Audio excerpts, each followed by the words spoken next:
There has long been anthropological debate regarding the role of biology versus culture in mating, marrying, and raising offspring. Some early anthropologists were investigating kinship to prove the biological universal of a nuclear family kernel made of man, woman, and children within superficially different kinship structures.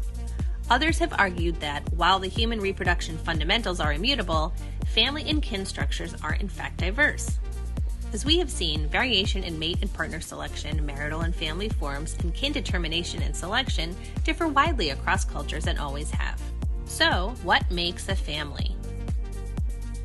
Significant contemporary developments, such as the increasing visibility and legal protections for LGBTQ families, and advancement in reproductive technologies such as egg donation and surrogacy, provide new opportunities to think of kinship as a social practice rather than a fact of birth.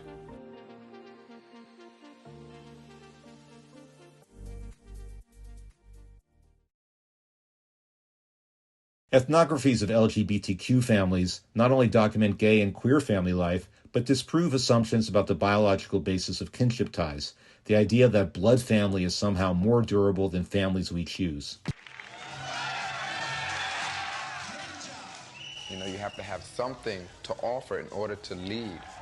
The mother usually becomes the mother because she's usually the best one out of the group. I'm Willie Ninja, the mother of the house of Ninja. Give him what he wants! I'm the mother of the house of Ninja because they say I'm the best voter out. To be the mother of the house, you have to have the most power. Take a real family. It's the mother that's the hardest worker, and the mother gets the most respect. When someone has rejection from their mother and father or their family, when they get out in the world, they search.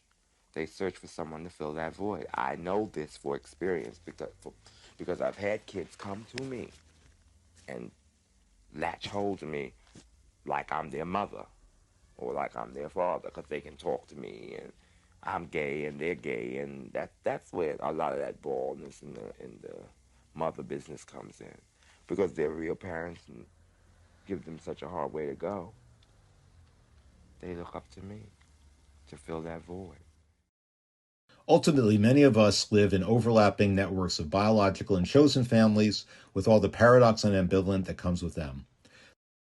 The idea of kinship remains a standard symbol of love, resiliency, safety, and security amidst the insecurities of life and culture.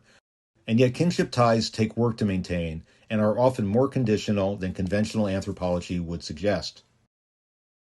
Ethnographic representation of queer families have simultaneously recognized the similarity in gay and straight families and have broadened the very idea of what a family can be.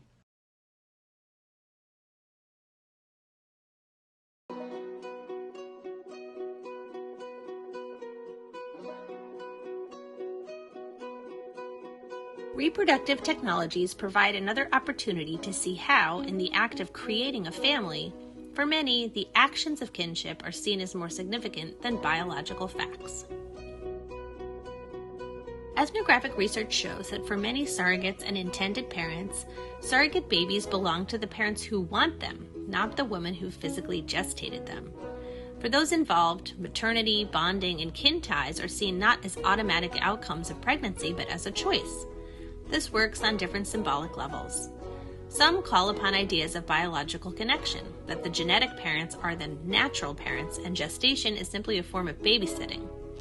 In the United States, ethnography shows that surrogates and parents increasingly downplay the importance of genetic relatedness. Rather, the desire, intent, and love for a baby are claims to family. This maintains the American middle-class cultural values of responsibility, planning, and choice in parenthood kinship ideology. Even as most surrogates uphold the traditional boundaries of family throughout the process with regards to the baby, they often emphasize the kin-like bond with the intended parents. The surrogate's chosen loyalty to the parents can come to feel like kin bonds, which are understood as a logical outcome of the intense and intimate process of collaborative baby-making.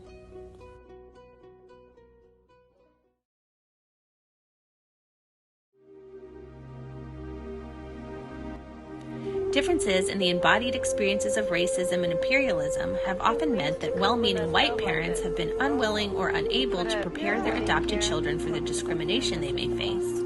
In their emphasis on the sameness of a family created by love and commitment, adoptive parents may fail to scaffold the connections to the cultural and linguistic heritage many adoptive children come to yearn for. Adoptees may also be excluded by the cultures they wish to be a part of, seen as not authentic enough to be a member of the group. In the United States, the largest group of transracial adoptees are those from Korea. There's a way in which I see my parents as my parents, but sometimes I look at them and I see two white American people that are so different from me that I can't fathom how we are related to each other and how it could be possible that these two people could be my parents. When they adopted me, they really accepted me as their child, and I really became a part of their family. Even though I wasn't related to them by blood, it was as if I had been born to them somehow. As a child, I accepted them as my parents because I depended on them for survival. But as an adult, I think that I haven't accepted them as my parents. And I think that's part of the distance I've been feeling with them for a lot of years. I'll tell you about yours.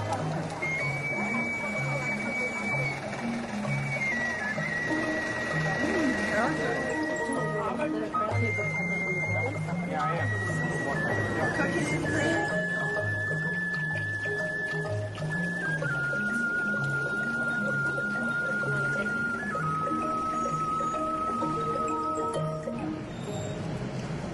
Do you equate this place with me at all? No. Can I? No. Really? No. How come? You belong to us at home. Yeah. So it's almost like we're just visitors and so are you.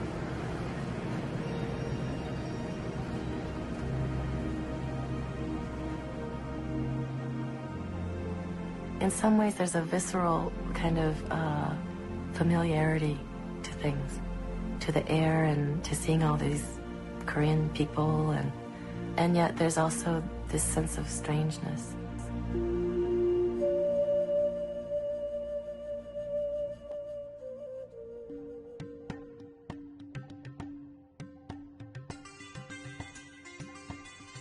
Sometimes kinship ties are formed, chosen, and crucial to individual identity and well-being, but totally outside the context of marriage or reproduction.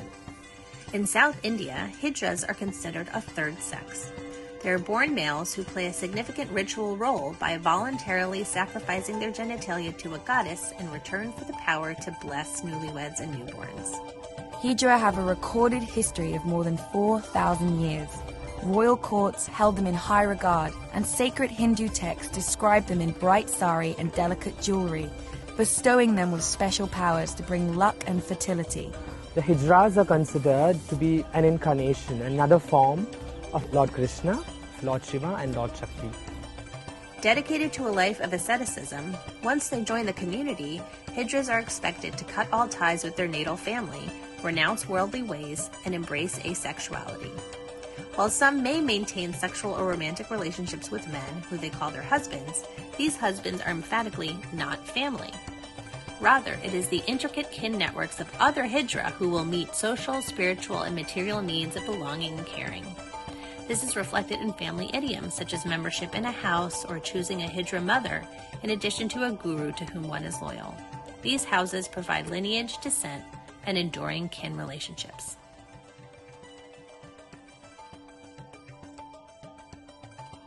If kinship is as much about behavior as it is biology, what do you think are some of the most important practices that make a family? If kinship is born of practice more than genetic inheritance, why do you think cultural debate and personal ambivalence around different forms of non-biological family making still remain? Thanks for watching. I hope you enjoyed this video. If you want to learn more about the study of kinship and family, here are some useful resources in the description below. Don't forget to like and subscribe to get your regular dose of anthrodorphins.